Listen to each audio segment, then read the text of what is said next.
आगे चलें 11वां काव्य। अब फिर शिष्य ने प्रश्न किया कि स्त्री आदि में राग और शत्रुओं में द्वेष करने वाला जो पुरुष है वह अपना क्या अहित करता है या अपना क्या बिगाड़ करता है। मतलब एक वस्तु में राग और एक वस्तु में द्वेष। अपनी स्त्री से राग करता है ना, और शत्रु से द्वेष करता है। तो राग और द्वेष करने से इस जीव का क्या होता है उसको 11वीं कारिका में बता रहे हैं आचार्य भगवान। राग द्वेष द्वयी दीर्घ नेत्रा कर्षण कर्मणा। राग द्वेष द्वयी दीर्घ नेत्रा कर्षण कर्मणा। अज्ञानात् शुचिरं जीवः अज्ञानात् शुचिरं जीवः संसाराब्धौ भ्रमत्यसौ संसाराब्धौ भ्रमत्यसौ यसौ भ्रमत्यसौ। राग द्वेष द्वयी दीर्घ नेत्रा कर्षण कर्मणा। अज्ञानात् शुचिरं जीवः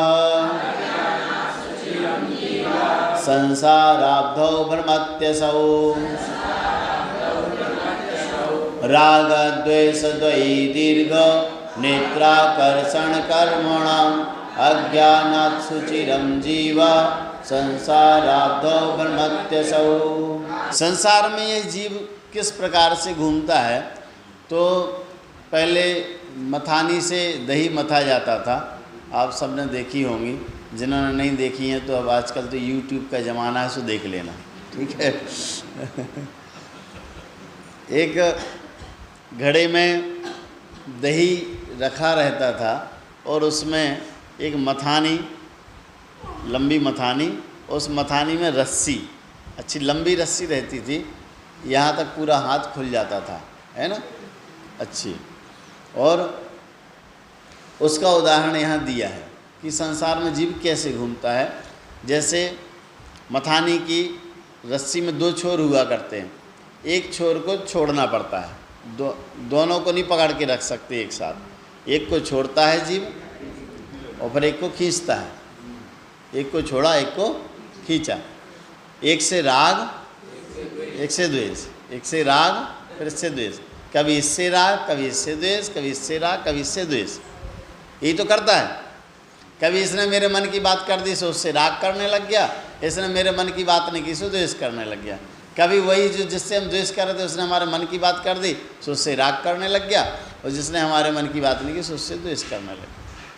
इस राग द्वेष से ही संसार में जीव भ्रमण करता है। इस बात को यहाँ बता रहे हैं कि राग द्वेष द्वयी दीर्घ, राग द्वेष रूपी 2 दीर्घ, 2 रस्सियाँ, राग द्वेष रूपी 2 रस्सियाँ हैं, और उन रस्सियों से नेत्राकर्षण,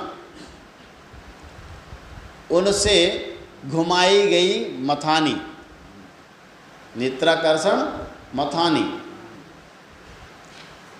रस्सियों को माना राग द्वेष और मथानी को माना कर्म,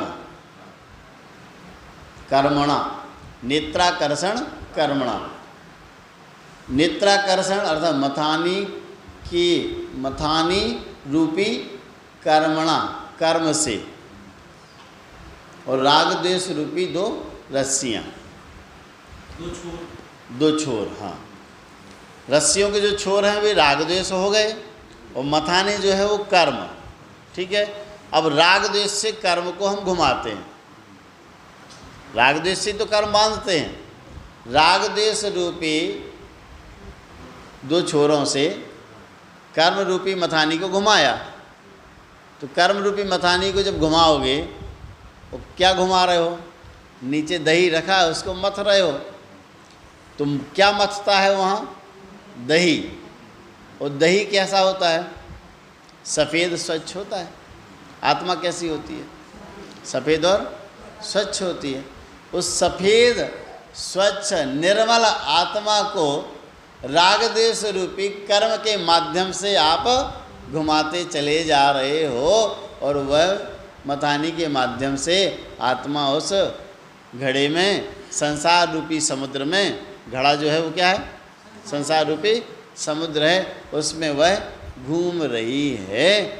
ऐसा यहाँ समझाया। कितना अच्छा उदाहरण दिया आचार्य भगवान ने। मथानी कर्म, मथानी में लगे हुई जो रस्सी है उसके दो छोर वे राग द्वेष, जो घड़ा है वह संसार रूपी समुद्र, और उसमें जो दही पड़ा है वो आत्मा, वो निर्मल आत्मा उन राग द्वेष रूपी छोरों के माध्यम से उस मथानी के द्वारा घुमाई जा रही है। ऐसे ही यहाँ उदाहरण को समझाया है। अब समझ में आ जाएगा आपको। राग द्वेष रूपी दो रस्सियों के द्वारा नेत्राकर्षण घुमाई गई जो मथानी है, उस मथानी रूपी कर्मणा कर्म से जीवा, यह जीव अज्ञानात, अज्ञान के कारण से घुमाता कैसे क्यों है? अज्ञान के कारण से। अज्ञान के कारण से सुचिरम, लंबे समय तक, चिरकाल तक संसार आब्धौ, संसार रूपी समुद्र में भ्रमति असौ, असौ यह जीव भ्रमति, भ्रमण करता है। कैसे लगाएंगे? अंतिम पद दिया है असौ। असौ मतलब यह जीव, यह संसारी प्राणी। असौ शब्द का अर्थ था यह संसारी, असौ जीव, यह संसारी प्राणी संसार अब्धौ, संसार रूपी समुद्र में अज्ञानात, अज्ञान से, सुचिरम दीर्घ काल तक, राग द्वेष द्वयी दीर्घ, राग द्वेष रूपी दो डोरियों से नेत्राकर्षण कर्मणा घुमाई गई मथानी रूपी कर्म के द्वारा भ्रमति, भ्रमण करता है। लगाना थोड़ा सा आपको कठिन हो सकता है, लेकिन आप भाव बोध आपको हो गया होगा कि यहाँ पर जो उदाहरण है उस उदाहरण को किस प्रकार से घटाया है। मथानी को कर्म बनाया, मथानी में बंधी हुई रस्सियों को राग और द्वेष। अब रस्सियों को मत घुमाओ, राग और द्वेष मत करो, तो मथानी आपकी स्थिर है, कर्म आपका स्थिर है। वह आपके जो कर्म उदय में आएंगे वो अलग बात है, लेकिन नए कर्म तो नहीं बांध रहा, स्थिर है क्योंकि, और आत्मा भी बड़ी शांत भाव से उसमें पड़ी हुई है संसार रूपी समुद्र में। उस उदाहरण को इस प्रकार से आप घटा लेना।